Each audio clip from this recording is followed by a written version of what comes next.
That is not a good sign. The vultures. It's March 20th, 2020. This video is called "The Year 2020 May Be the Year of Growing Your Own Vegetables." Now, with the virus, looks like it's going to be something serious coming in a couple of weeks and within the next couple of months. We actually may have some food distribution problems, and I think it's always safe to prepare for the worst and hope for the best. So I think this is the year that you gotta, if you got the space, to grow your own vegetables, because I don't know what the future is going to look like. Now, right now, what I'm doing is I'm kind of trying to be ahead of the curve. Is I'm starting to clean out my vegetable patch. Now that's from last year. And what I'm doing is I'm raking up all the old debris, and then I'm getting it cleared for this year. And here is some of the stuff, the old tags from last year. I grew some Swiss chard. That's a really sweet tomato. There's another tomato, and there is a pepper. And look at the soil I have, because I've been adding a lot of organic matter. And I just use it from old weeds that have been pulled in the garden and compost. That's what I call my black gold. But I would highly recommend you be on the ball this year and start your own vegetable patch. And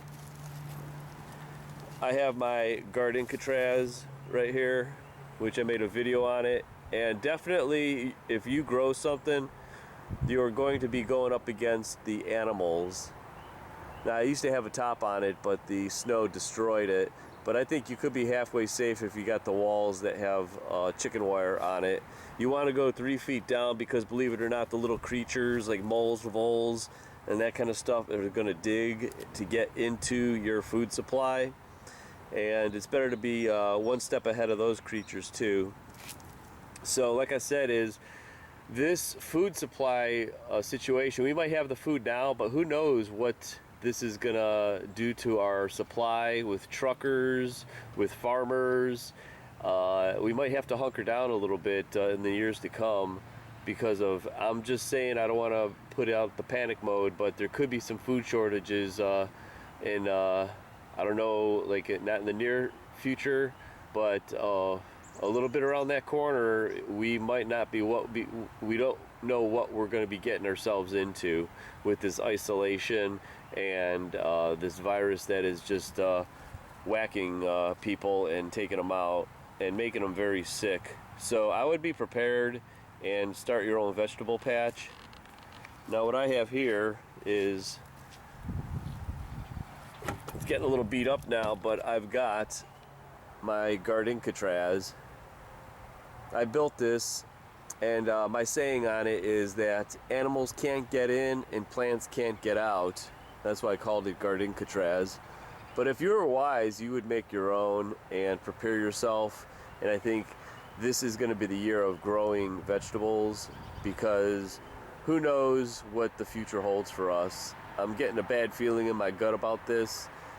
I feel like I've drank about 100 pots of coffee worrying about all this stuff that's happening now, but it could be turned into a literal nightmare the next months ahead. And then you can learn how to maybe can and do all that stuff with what you have. But I would highly recommend that you start your own vegetable patch for your own sake, because we have relied on a lot of people to take care of us, and it seems like the stuff's hitting the fan. We got people that are having problems because restaurants are closed, because they never even learned how to cook for themselves, let alone grow their own food. And now is the time to do it. It's March. You could do this at your home. It doesn't have to be on such a large scale that I do, but I would say be prepared is the best advice. Alright, first of all, you're going to need seeds. I highly recommend Baker Creek. They're a little back ordered right now because they're getting swamped with orders, but you could have these delivered to your door if you do not want to go out, which you shouldn't be within the next couple weeks. And it's an heirloom seed company. Highly recommend them. tomatoes, peppers, everything you want for growing. And if not, run to your local, like even like Home Depot and Lowe's and garden centers have seed packets out right now. Now this is where I'm starting my seeds. Now this is just reusing lettuce containers, drilling holes in it. And these are already my, this was a neat variety. It's called Steakhouse. This is one of the largest tomatoes there is. It's a 3-pound tomato. And I've got like 100% germination on it. These are about like a week old. And let me show you. Here is my seed bank. I have been collecting seeds for years, and I bought like probably like $150 worth of seeds this year from Baker Creek. That's all these black containers. So I got all kinds of tomatoes, kale, onions, chard, cauliflower. But there's all kinds of stuff. Heirlooms. It's all very good varieties. Marigolds are easy. Those will attract some pollinators.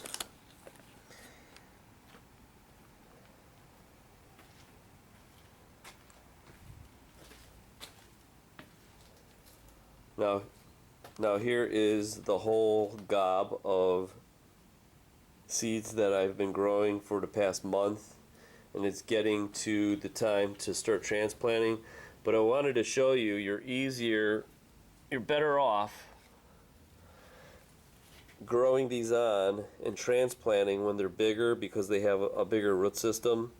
Here's another tomato that I bought. The bigger the root system, the better chance that they won't collapse on you when you do transplant. You could start individually, but for as many plants that I use, I don't have the room for it. And you'll get used to transplanting them. That's some kale over there. There's the marigolds. This was an experiment. These are my tomatoes already. And since you don't have a greenhouse, what you're going to want to do is you're going to want to try and grow on the south or the west side of your house in the windowsill, or very close to the window, because that's what you're going to get the most heat from.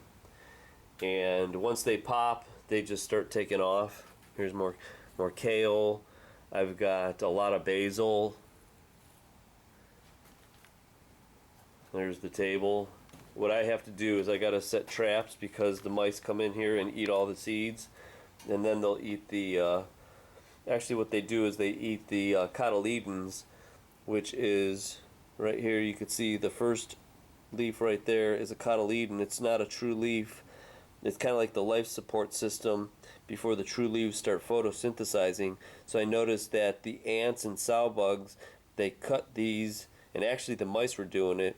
They will eat the cotyledons because I think that's the most nutritious part of the plant as it's growing. And it seems like after they grow out and get pretty big, that the creatures kind of leave the stuff alone.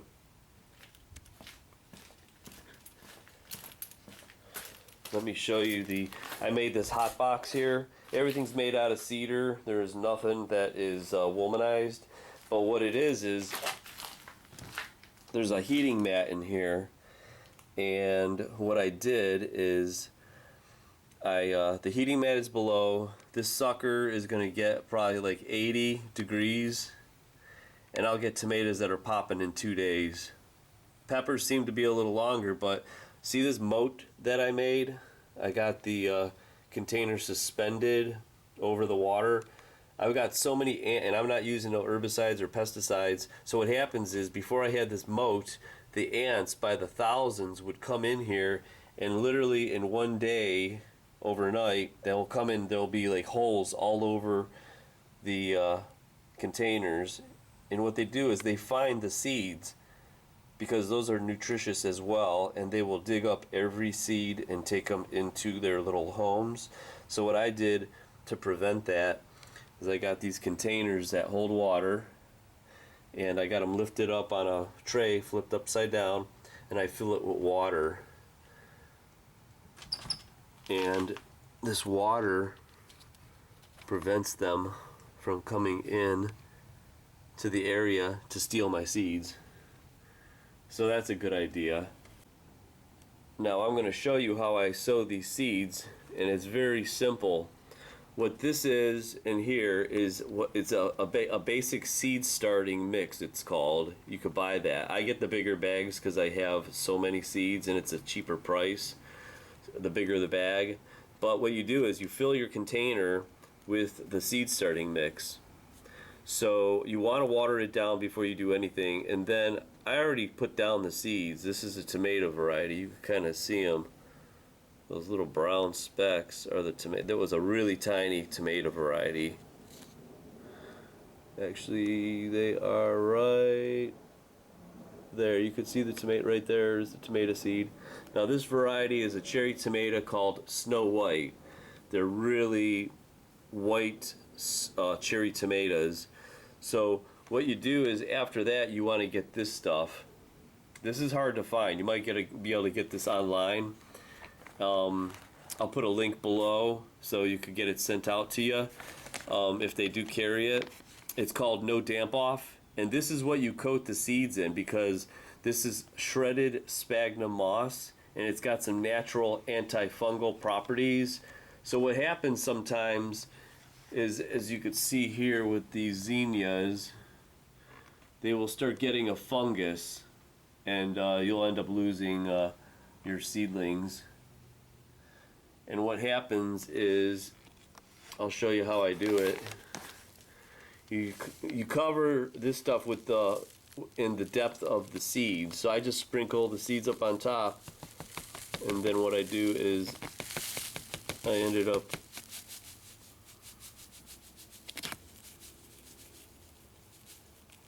covering with the damp off. Do that. Then I'll show you.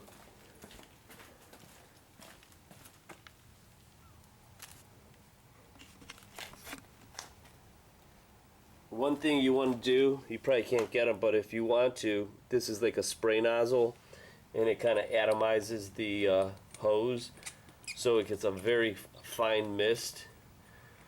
You're going to want that because you're not going to want to just dump a bunch of water on the seedlings, or else they'll all fall over. And basically what you do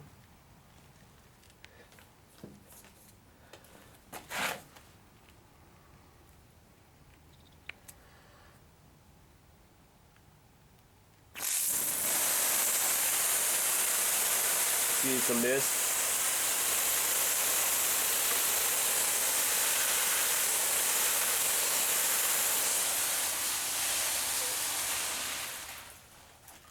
Got it watered in.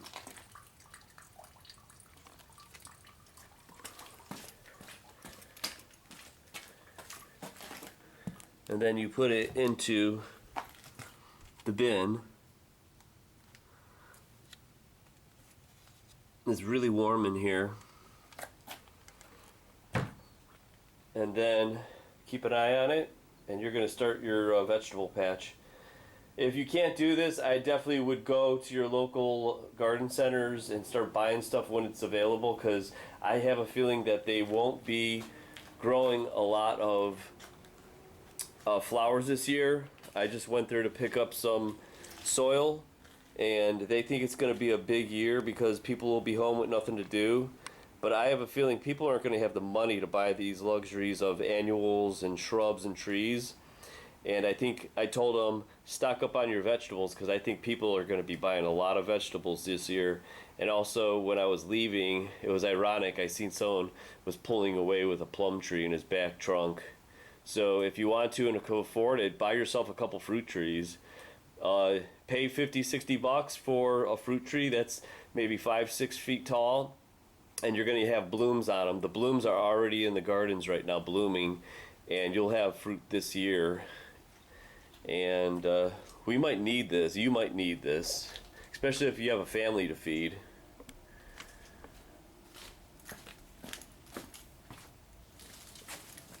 Now this is what I wanted to talk about, the damping off over here. See how some of them kind of actually just drop dead?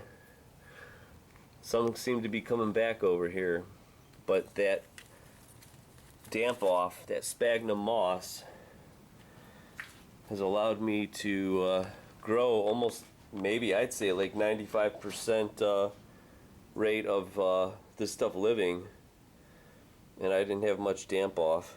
So good luck with your stuff, because we're gonna need it this year. Grow your own vegetables. The price of vegetables and food actually might go up because of the shortages. This isn't no scare video here, but it's just to be prepared.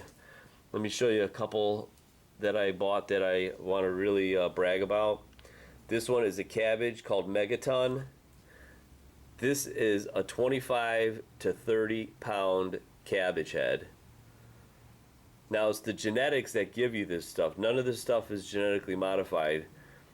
You might have one grower here or one farmer here that gets these unusual oddities, these mutations, and this is how it gets on the market. But a lot of this stuff is just natural mutations that pop up, and that's how you get a 25-pound cabbage.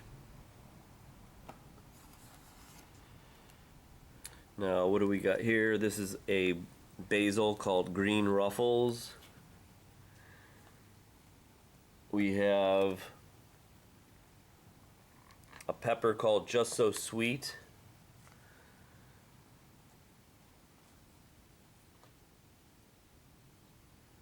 This is a Baker Creek. This is called Brad's Crazy Cherry.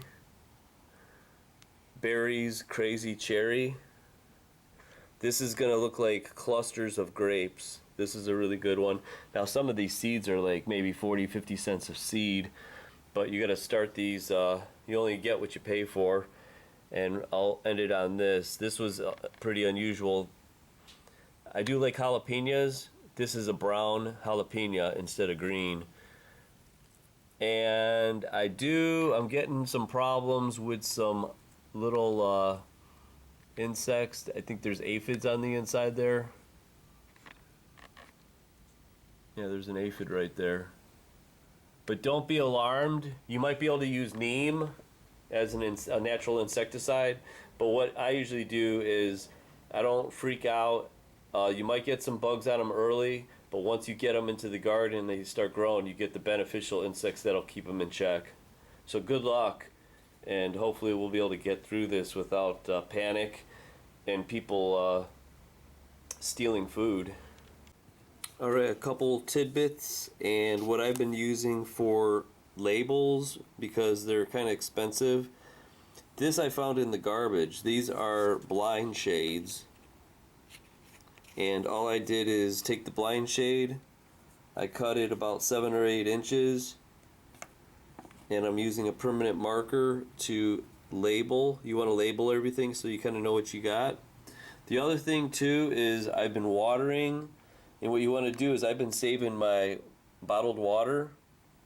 I'm a little naive. I love Evian, especially now since although it's been on sale, and now there's like probably everybody's hoarding water. But you know what was funny is the whole shelf was empty of water except the Evian. So even in dire times, nobody wants to pay more money for quality bottled water. So I ended up scarfing up like a ton of Evian because I guess the Europe is going to be shut down for transporting cargo across seas. So I figured, I was in panic mode. I said, man, I got to get my Evian. It's coming from France. Won't have it for a while. So I went there and I couldn't believe it. All the water was gone except the Evian brand, and I stocked up.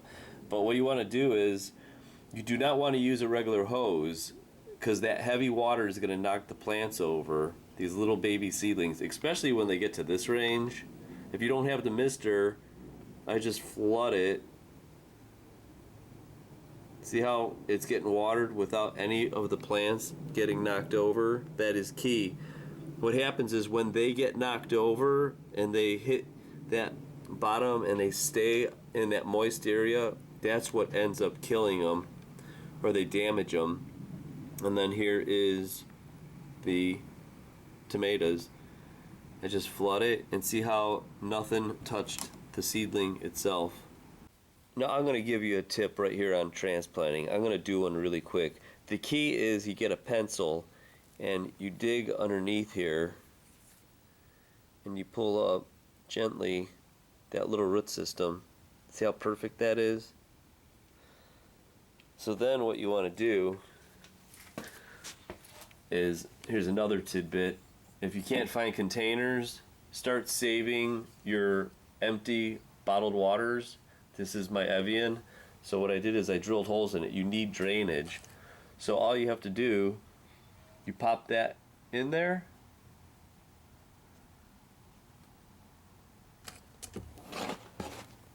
And you fill it up with some soil.